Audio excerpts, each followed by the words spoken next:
Kadang bulan puasa ni mesti korang bela dan pening kan nak makan kat mana atau nak makan apa. So aku nak recommendkan satu makanan yang simple je untuk buka puasa, yang sedap dan yang pasti makanan ni memang legend sepanjang zaman. So inilah dia mi rebus Haji Wahid. Siapa je yang tak kenal kan dengan mi rebus Haji Wahid ni? Mi rebus yang legend dekat Johor ni kan.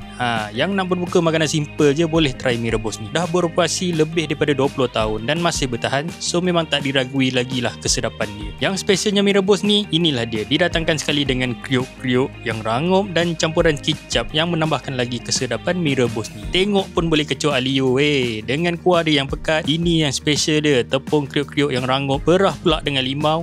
Memang terangkat. Untuk aku rasa dia masih sedap dan berbala untuk korang cuba. So yang nak cuba berbuka nanti bolehlah datang di Medan Selera Angsana. Apa pun yang nak datang sini bulan puasa, hati kena kentas sikit lah Memang penuh dengan lautan manusia. Mana lagi pot berbuka sedap air Johor ni, kongsikan kat bawah ni